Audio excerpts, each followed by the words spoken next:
Praful Ketkar, editor of Organizer, and Harsh Madhusudan, author and economist, to come over on the stage, and Surendranath, who is a software engineer, who is very much interested in Indic and ancient Indian civilization, to discuss on the topic, Long India Civilizational Renewal.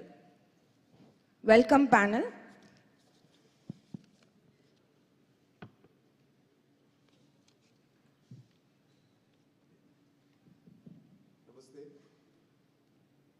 Good morning and welcome, a warm welcome to one and all for the first session today. So as a topic, we chose upon Long India, a civilizational revival, and it's also pretty thematic in that Harshji is planning a book, upcoming book on the same topic.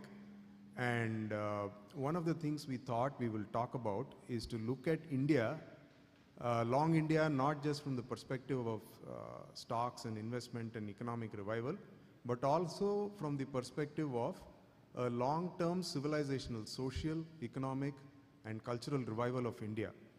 So, since economics and economy is closely intertwined with cultural and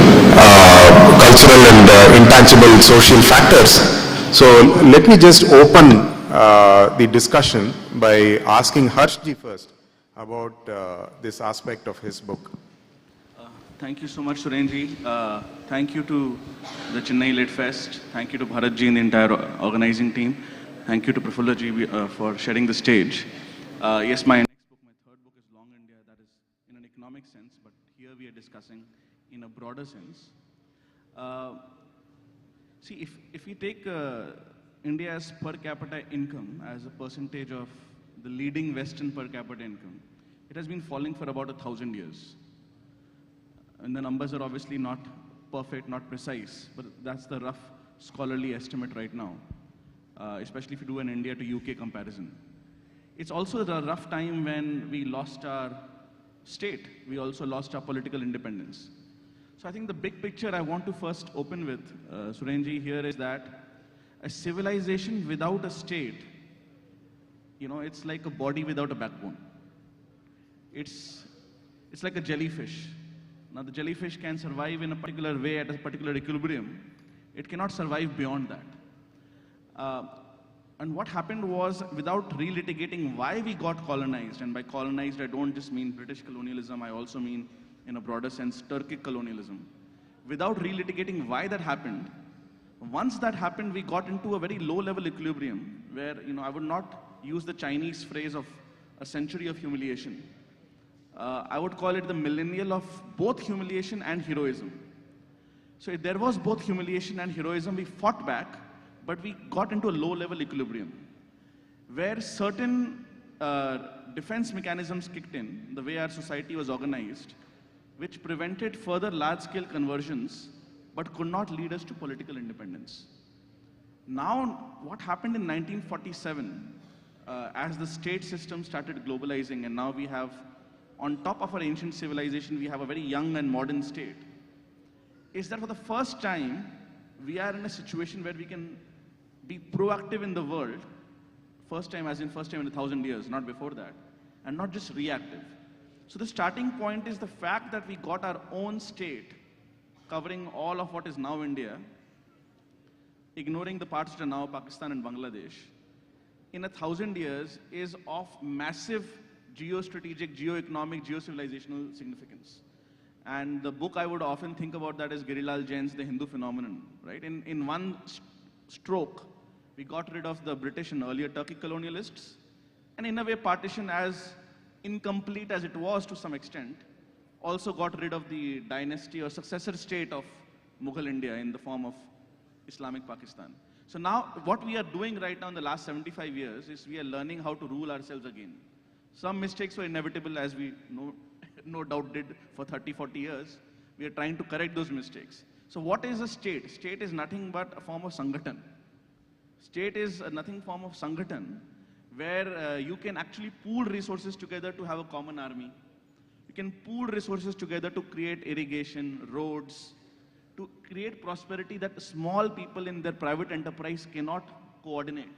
It is a coordination mechanism. So in that sense, the Indian Sangha and the Hindu identity, which has come out as an umbrella identity, which is per force a political identity, per force a meta-political identity, not in a party sense, is very, very new in the 1,000-year sense. And we are all basically, I think we are now understanding it better, and in the next 20, 30 years, the world will understand it better. That's an interesting perspective. Prafullaji, I wish to bring you in from a totally different context. In the sense that there were a couple of interesting observations where Harshji said that after 1,000 years we have our own state, and the intermediary phases were those of resistance. So how would you view that? Would you view the Maratha Confederacy and the Vijayanagar Empire themselves as symbols of resistance alone, or as a proto-Indian state or a pre-modern Indian state in itself? See, Soren, fortunately for last 2-3 years, I had got a chance to go through many documents related to, in a way, pre-British India, and even during the freedom struggle. What I found interesting is our resistance to British or European colonialism was very different from the resistance to Islamic invasion. And the primary reason for that was perhaps the instruments of colonization themselves were different. Portuguese, Dutch, when they came, and as we have seen especially in this part of India, the Portuguese invasion was much more brutal and open like the Islamic invasion. They were quite clear what they wanted to achieve out of it. Compared to that, the British colonization was much more shrewd and subtle. And for them, the instruments were more legal, educational, and economic.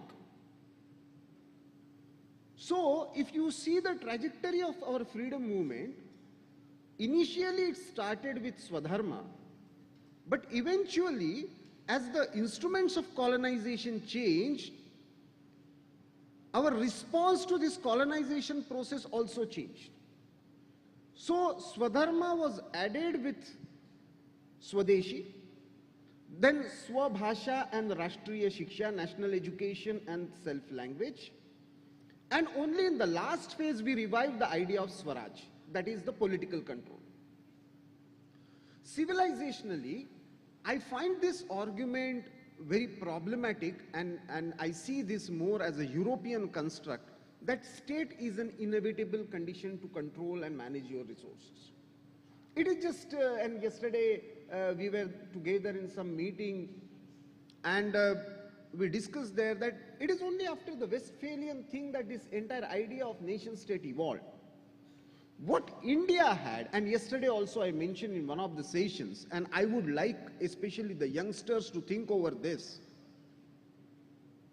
Civilizationally, I feel that India was always a unified Rashtra, but a decentralized state mechanisms as per the need and the resources. British tried to reverse it by creating a centralized state and a divided nation. Divided on the European constructs either of language or religion. Both language and religion as the basis of nation state is a European construct. And unfortunately, we see entire modern discourse revolving around that European idea of nation state. And that's why we find it problematic, and we try to draw certain parallels whether, we were really state or not, or unified or not, whether that. For India, it hardly matters who is the ruler. Whether that ruler is righteous or not was more important. Whether that, otherwise for us, sitting here in Tamil Nadu, or earlier Madras province, or Chola or Pandya or Calicut kingdom or Kochi kingdom or whatever, this land comes under. For us, Kashi was Kashi, Ganga was Ganga, Himalaya was Himalaya. The sanctity and sacredness of those places never changed. The idea of unified Rashtra never changed. Now that's why in between what we search for doesn't make much sense to the common people today, because we are seeing everything from the, interestingly, and I would like Harsh to go through sometimes, those legal documents where Maratha Confederacy has created a separate code, legal code. It's a sort of constitution. Similarly, there were many kingdoms, the Mysore kingdom, even Maharaja Hari Singh, they had their own constitutional things. And the kind of taxation policy, the kind of, land policy, the kind of educational thing, the kind of policies related to women, if you see them, they are much more so-called progressive and modern, if we really want to use those terms. But unfortunately, we don't take them as reference points. And that's why understanding, and I am glad that Harsh, after talking about his new idea of India, now talking about long India. Now, in fact, he is the right person to take this forward. How does this new India finds, its bearing in the long India? How it is going to unfold itself in the changed situation when we had so much of baggage, not just about invasion, about this confusion whether we are state or not, or nation or not, but more about the colossal damage that we have faced due to, a couple of ideas that he has discussed in his book, in a new idea of India called Socialism and Secularism. It is still carries that kind of sanctity, despite, losing entire relevance either politically or economically. So in that sense, it is going to be a challenge. For us, the state was always secular, and as I said, nation cannot be secular. It will always be cultural. It will always be civilizational. So how to put that in Indic terms, make it understandable to everybody, whether a Tamil speaking or a Bengali speaking person, that is going to be the real challenge. And perhaps English speaking population and mere English idioms perhaps will not help us in doing that. So we will have to develop certain mechanism about conveying those right meaning with right connotation, and we have to create our own terminology to explain and really incarnate that dharmic state with civilizational wisdom. That is what I feel. That's an interesting perspective, Prafulji. Now your talk and you touched upon Swadeshi, and that's an economic aspect, and that's where I would like to take off and invite Harsh to make a few comments. So in the Swadeshi way of thinking, and you said that, Swadeshi brings up images of autarky and, closed economies and so on. Protectionism and so on. But I would like to, at this context, I would like to, invoke one of our great civilizational thinkers, whose picture is here right behind us. In one of his poems, he says,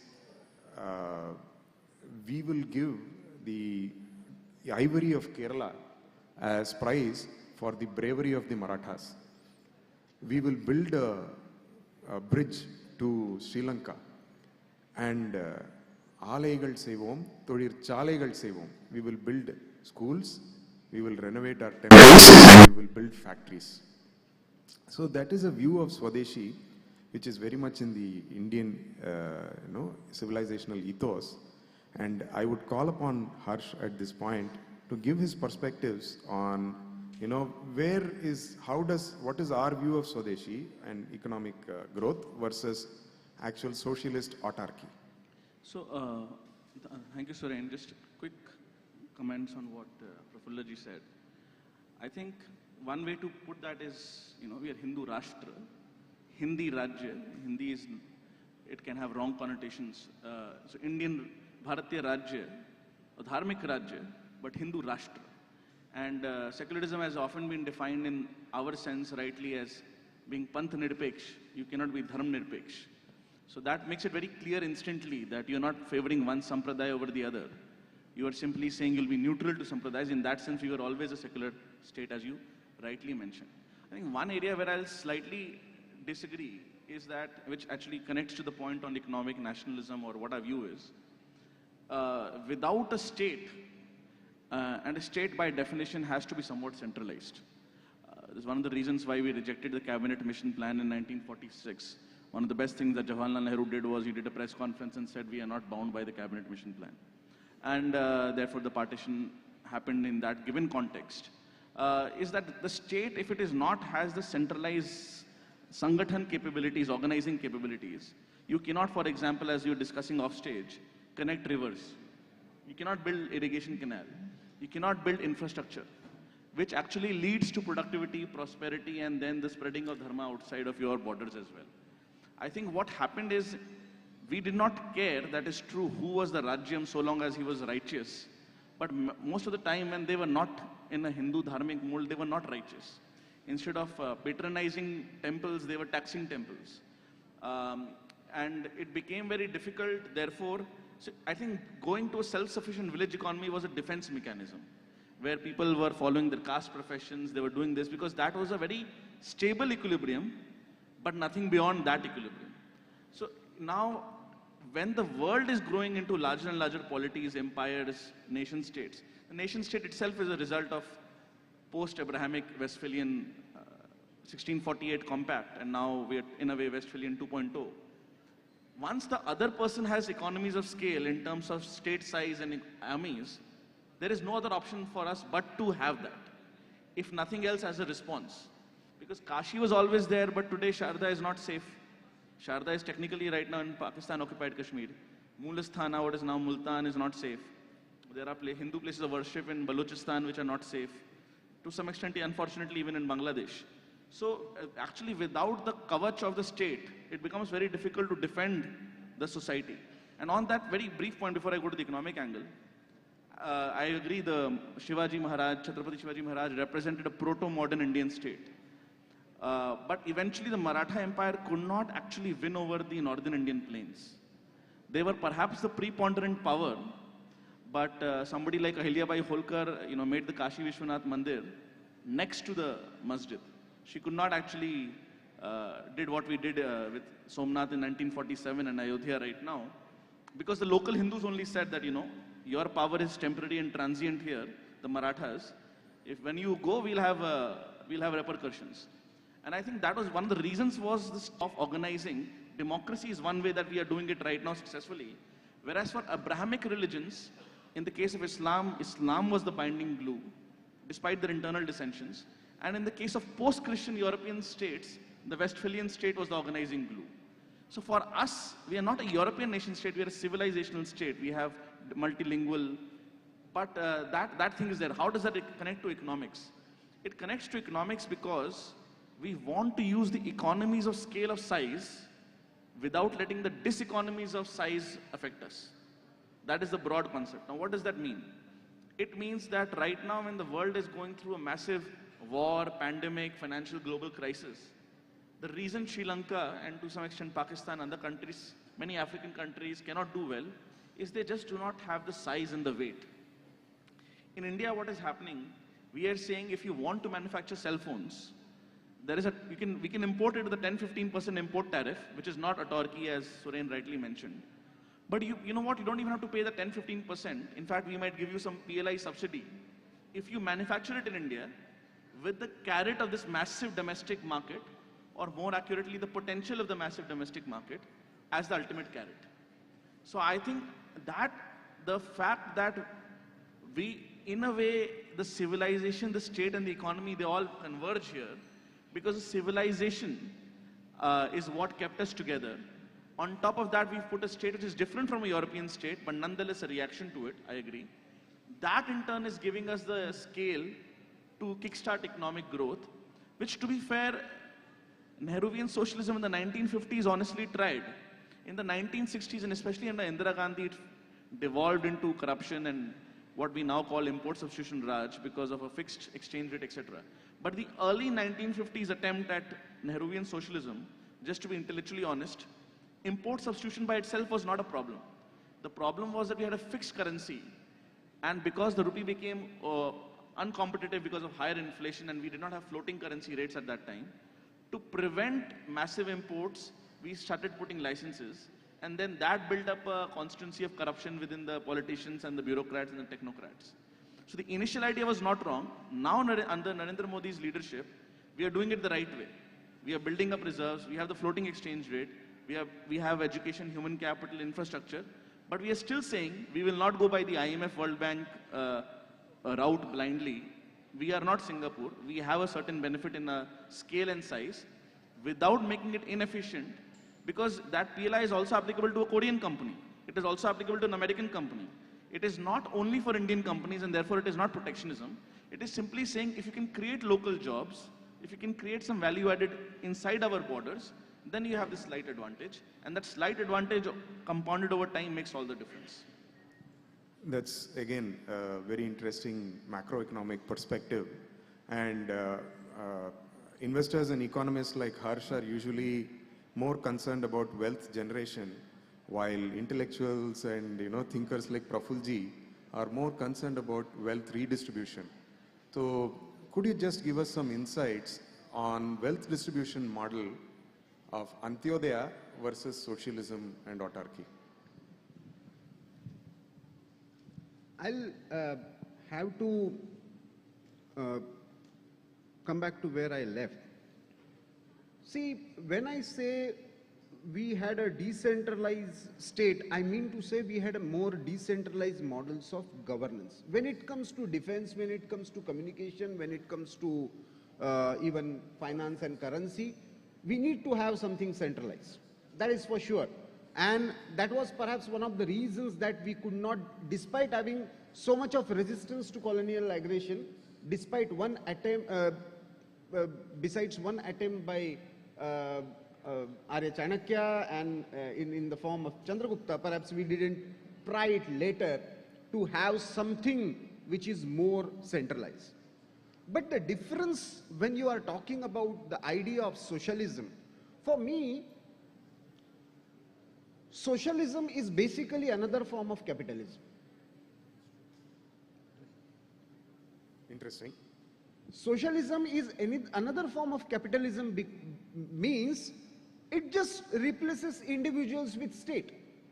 But the wealth creation and the production model is essentially exploitative in another form, controlling in another form.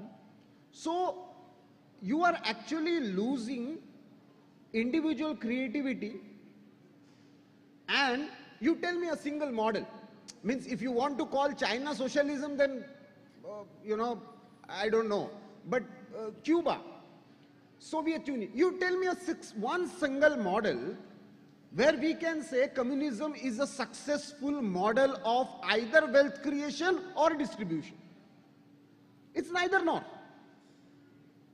So, now, yes, to some extent we were more, defensive, self-sustainable village economy, but at the same time we were export-oriented economy.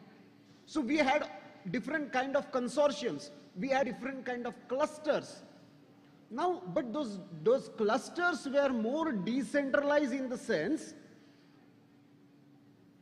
like in Tamil Nadu, this Tirupur model is a cluster model, classic cluster model. In Gujarat, Bharuch or Morbi is a classic cluster model. In UP, Moradabad is a classic cluster model, even Kannauj.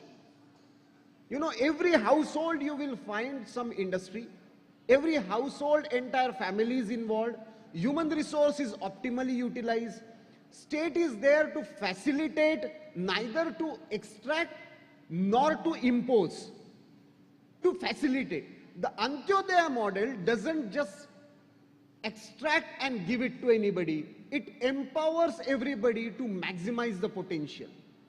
Antyodaya is not to make somebody state dependent, but making him in fact self-reliant so that next time he becomes a giver rather than taker from somebody. That is the idea of Antyodaya. And that's why you see there will be subsidies that will be directly transferred, but at the same time there will be, you know, some kind of empowerment which is more sustainable. If you have a household, if you have a gas connection, you have more stable life, you have better time to utilize in something else which is much more productive. And in that sense, there is a possibility that by next generation, you don't have to be state dependent. Less and less state dependent is the right Indian model. Does that mean it leads to individualism and capitalism? No.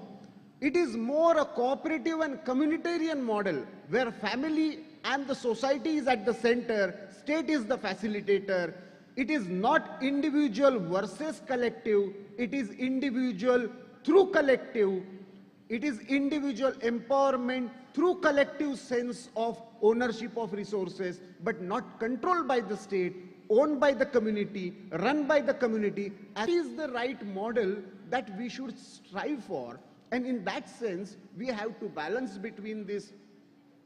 See, there the fundamental problem is, in the Western world, the essential idea is either there is individual freedom or collective social order. They are perpetually in conflictual mode. So either this or that. We are saying, as a dharmic society, we are saying we can ensure maximum individual freedom up to mukti through a collective model. And nobody says this in the world. And somebody must have said this earlier, but perhaps those civilizations are not existing today, because the entire world got divided during the Cold War between the communist bloc and the capitalist bloc. So there is no third way. We are the people who have legacy, conviction, and now capacity to provide that third way to the world, which is more sustainable, which is balanced between collective and individual, which is balanced between environmental protection and still economic progress, which is balanced between individual freedom and social order, which is balanced between ideation and still very, I should say, judicious use of technology, so spiritualization of technology. So all this balancing is possible only in a dharmic and civilizational society, and that is our civilizational role that we have to perform in the coming time. And there I think Harsh books become very, very relevant and important. That was a fantastic exposition of our model and the third way, the Indian way. And someday I should have a long conversation with you about Thengadi ji and his thoughts and so on. So with that session, and I'm really grateful for both of you gentlemen for having graced the stage. I would like Harsh to speak about his next. Is it going to be a sort of sequel to A New Idea of India, Yes. or it is going to be a... This one, thank you so much. I'll very briefly speak since the next session is here. The next book is primarily focused on economics. It's Long India. And the reason why it is relevant for this session, I would say, is, you know, when we often talk about we got political independence, but we are still using the Western or some other frame. And I think one factor we miss out on that is, which you mentioned in the very end, was capacity. So what happens is, seeing gradually, and actually the Chennai Lit Fest is a very good example of that, because, you know, till 10 years ago, narrative. And The Economist had a very interesting piece yesterday bemoaning the success of IPL, the Indian...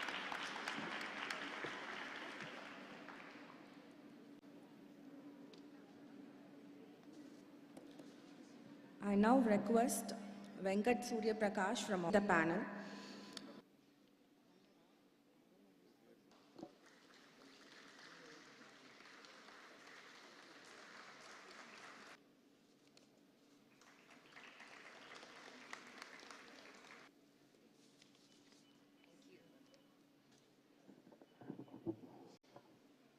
Shri Guru Bhyo Namaha.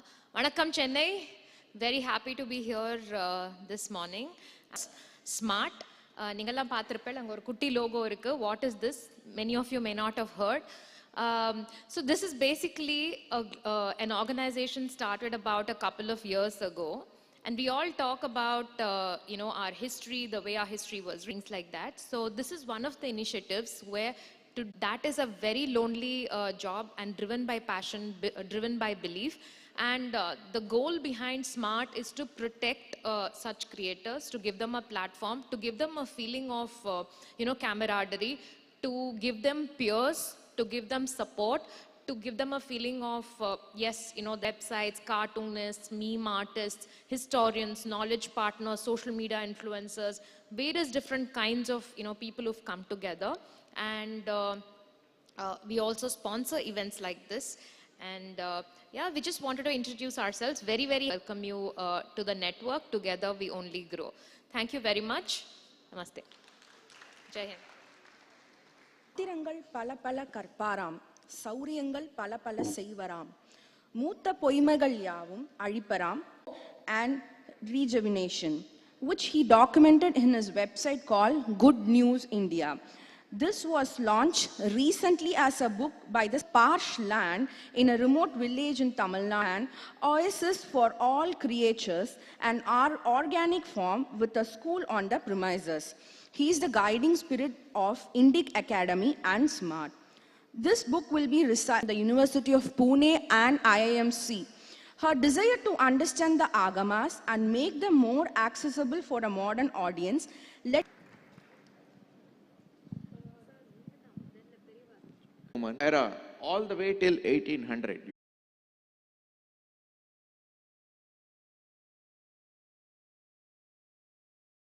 Attempt today is also an important day for us because on this particular day, and I'm even more glad that the grand young man of our Renaissance, Shri D.V. Sridharan, is there. I've been talking to him for like 3-4. I'll speak a few words.